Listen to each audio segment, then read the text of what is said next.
Ja, jag filmar. Ska vi liksom lyfta upp precis efter vi har dippat? Ja. Ja, så då. Det är Du det får inte börja i ben så här. så, ni måste ha dipp och rakt i benen. Rakt i benen. Jag får inte böja benen. Det är när du står. Ja. Ja, jag gör det. Okej? Här är Anna!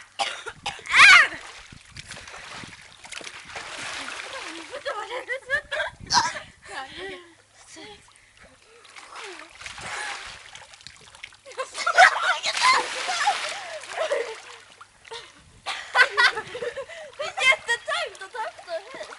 Jag vet. Ja. Tänk dig hur mycket tyngre det är på marken. Okej? Det är inte så tungt då. Alltså har vi bara nu har vi ingenting av det. Vi är ingen framförtrovning, ingen bakåtrovning, ingen passare. Vi behöver inte passa i vattnet.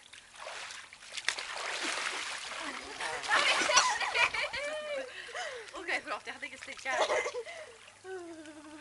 Olivia, tycker du seriöst att det är kallt?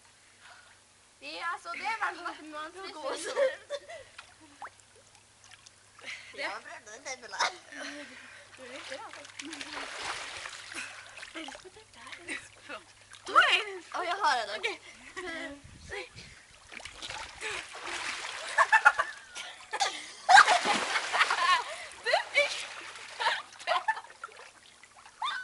Vad gör du? Vad gör du? Du vill upp den. Vad är det för? Bella! Varför är det sådär? Jag kunde inte. Det var så bra jobbat. Det var inte högt i foten. Okej, då kör vi! Inte under vatten. Varför är jag under vatten? Det blir typ 10 gånger lättare i vatten. Här. Okej.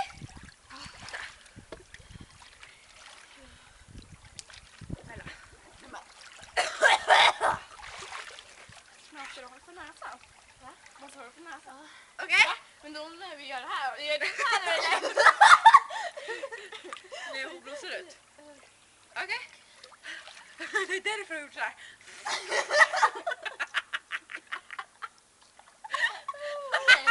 Okej.